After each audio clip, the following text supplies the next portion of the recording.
mic a minute. I got a bit of a bad throat, so it's not the worst kind, so I do apologise in advance.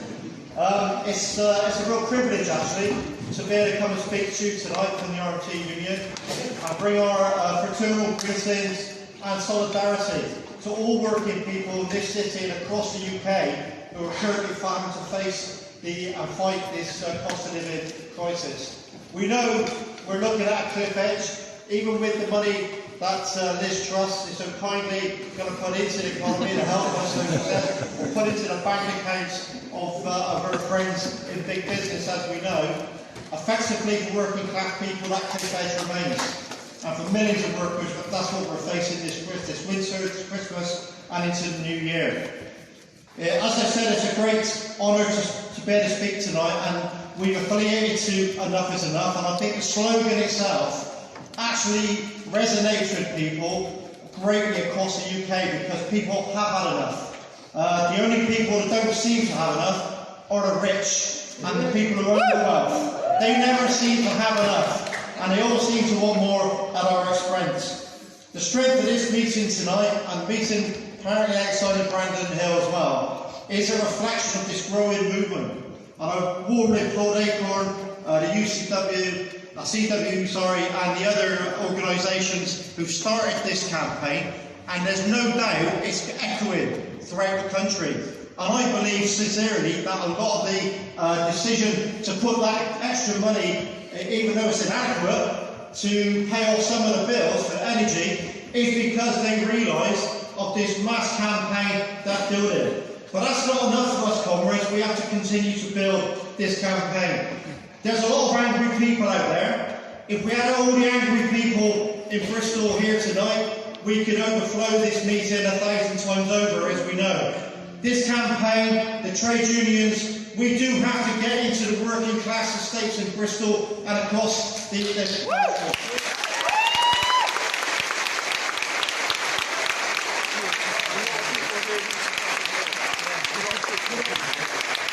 Without a shadow of doubt, we know that millions of workers lack the confidence or the organisation at the current moment to act and to fight back.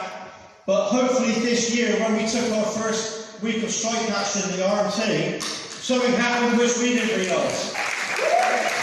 The industrial landscape across the United Kingdom, I think, changed in that week because people seen, and we hadn't expected that, but people seen that there was a union prepared to take national action against the employers and against the government effectively, because the government are controlling and running dispute against rail workers. We all know that, and that is who we're fighting.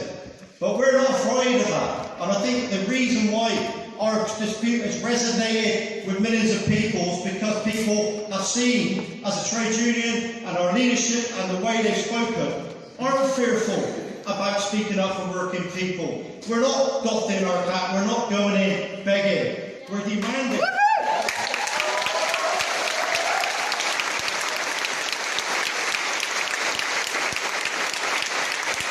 We're demanding, and we have a right to demanding that 2.7 million people using food banks is a disgrace and obscene. 2 million workers report skipping meals because of money and because they go hungry, because they have to pay other bills. 1.2 million taking out payday loans for essentials. And the bottom 20% of the population, disposable income is only £12,798. That's £35 a day. If you've got a family as a household, that's impossible. It was impossible before the pandemic, during the pandemic. It's going to be tenfold impossible once the bills start coming in for energy, and once food costs continue to rise and petrol continues to rise as well. This is an obscene crisis. It's not our making. I was asked earlier on by a reporter, do we feel that we're going back to the 1970s and we're going to create a wage inflation spiral? This crisis is not our fault. Yes. This crisis...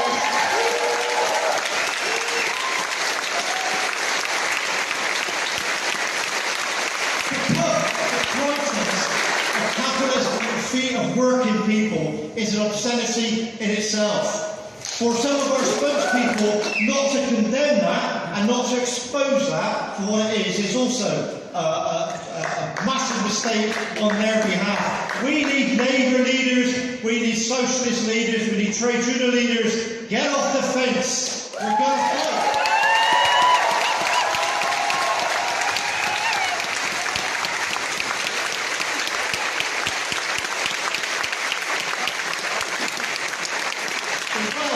I've said it here in a while, and I know many of these people will know much more than me in terms of facts. But you look at how the 1% have 230 times more wealth than the bottom 10%. And they, by the way, had a pay rise of 9%, according to The Guardian, in August, when the bottom 10%, it was a 1.3%. So in the midst of all this, we can see where the money is going. There is wealth, we produce the wealth, we know it's there. The fact is it's being taken from us every day. It's being taken from those people who've got £35 a week to keep their household together. That's where the wealth is coming to go to the billionaires. And what do they do with it? They export it into safe havens where they can make even more money. That money is taking food, it's taking housing, it's taking energy away from ordinary working people in this country, and we have to end it. Yes.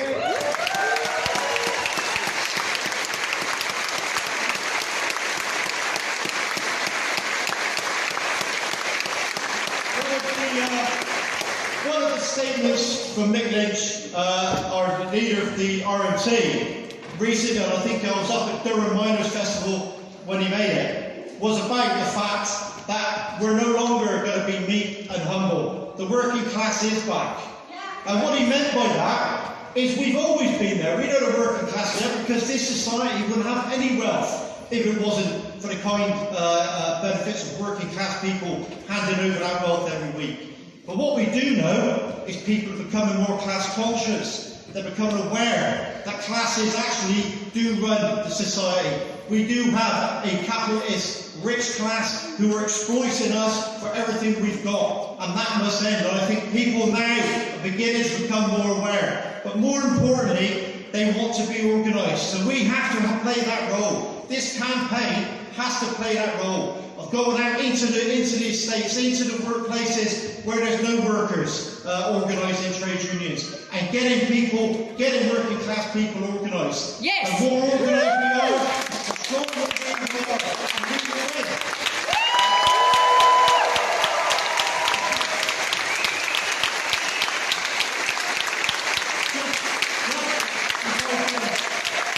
I remember as a 16-year-old in Bristol, I left school, went to start my apprenticeship, and the first day I started work, I joined a trade union, the Transport and General Workers Union at the time, and I was a vehicle builder apprentice. I later on went to the railway industry in the same job, where I joined another trade union, which was then the NUR and is now the RMT. I've always been, and my family have been, trade union members, but what we have to be conscious of is that history and that tradition and that belief doesn't exist in all working class estates and all working class families. But without organisation, then we're vulnerable, we're alone, an individual, and the employers will pick us up. But what we're showing bit by bit through our strikes, CW, other workers, firefighters, civil servants, teachers, university workers now are considering as well balloting and taking strike action, and we're going to be doing that together. I have to say, unity on days of strike action is not just a nice thing to do, it's an absolute essential thing to do.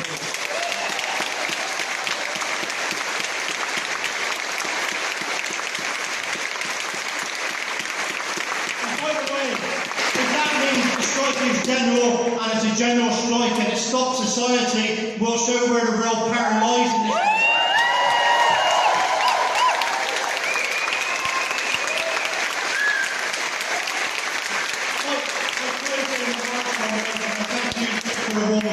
And the opportunity to speak tonight.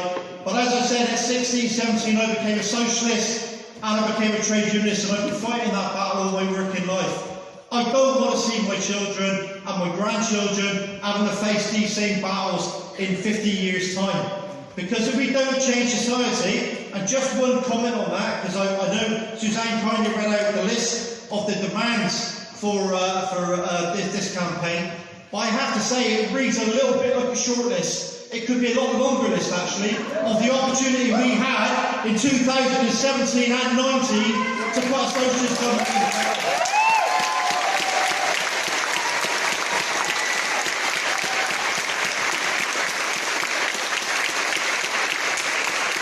We must learn, as a class, never to make that mistake again. Not to be conned by the media, the millionaire media, by the way, and the bosses. We got conned at the government that all those things would have been, if you like, a list of achievements for that Labour government that would have been in power now, because they would have stopped those things. We'd have had decent housing. Energy bills would have been capped because they would have been nationalised. We would have have decent housing, ending food poverty, and have decent pay rises. Now, I don't think that would have been easy for a Corbyn government, and we would have faced opposition from the rich and the powerful in the establishment. And we've seen them on show in the last few weeks, haven't we? But I would say, at this meeting, we need to look forward and unite as a class. We need to believe in our own, as our union does, as a socialist, united union, saying that we just don't need to change the government, we just don't need to change the employers. We do need to change society, and we need to learn our lessons.